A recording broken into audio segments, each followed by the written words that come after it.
Repentance et promesses, Osée 6, verset 3. Connaissons l'Éternel, pressons-nous de le connaître. Son apparition est comme la lumière de l'aube. Elle ne faiblit pas, elle viendra sur nous comme la pluie, comme l'ondée du printemps qui arrose la terre.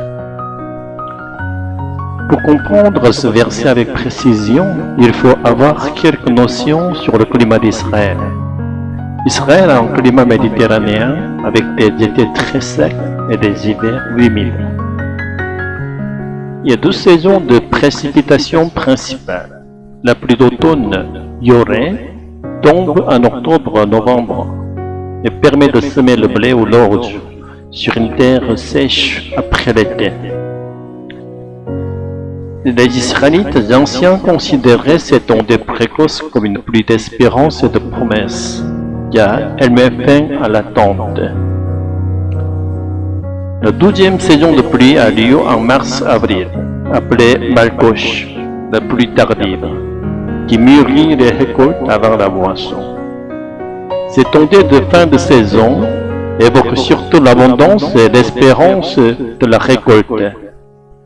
Entre ces 2 périodes, pendant l'hiver humide, novembre-février, il y a des pluies contenues appelées Geshem.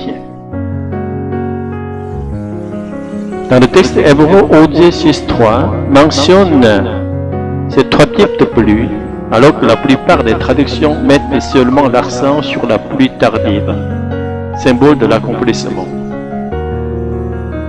Dieu est l'alpha et l'oméga, le commencement et la fin, le créateur et l'accomplisseur du salut. Il nous conduit depuis notre justification jusqu'à ce que nous soyons conformes à sa sainteté, digne d'être citoyens du royaume céleste, jusqu'au parcours entier de notre salut.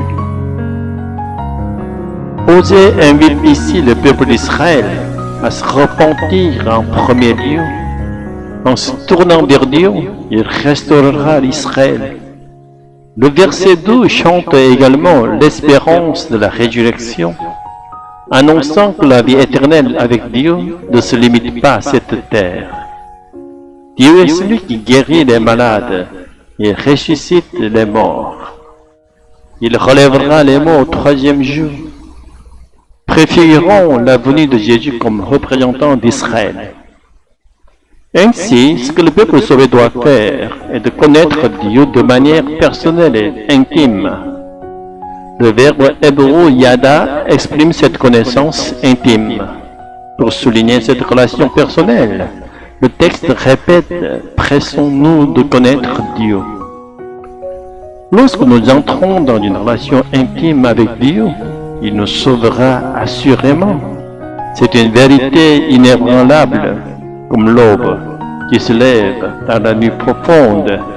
Lorsque nous accueillons Dieu personnellement, le salut que Dieu a commencé par Jésus-Christ, ondée précoce, automne, sera accompagné du Saint-Esprit, pluie d'hiver, Geshem, tout au long de notre chemin du salut, jusqu'à ce que nous soyons présentés devant Dieu dans un corps de résurrection parfait et saint avec le Seigneur qui reviendra, ondée tardive du printemps. Alléluia, Amen. Seigneur Tout-Puissant, nous voulons te connaître intimement et t'approcher avec un cœur repentant.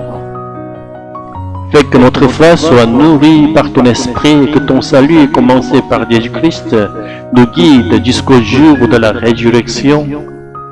Qu'à travers chaque étape de notre vie, nous ressentions ton amour constant et immuable, comme la lumière de l'aube et les pluies qui bénissent la terre. Rends-nous dignes de te suivre, de grandir dans la sainteté et de nous tenir devant toi dans la plénitude de ton royaume. Alléluia. Amen. Clarté théologique. Le texte est très solide sur le plan théologique.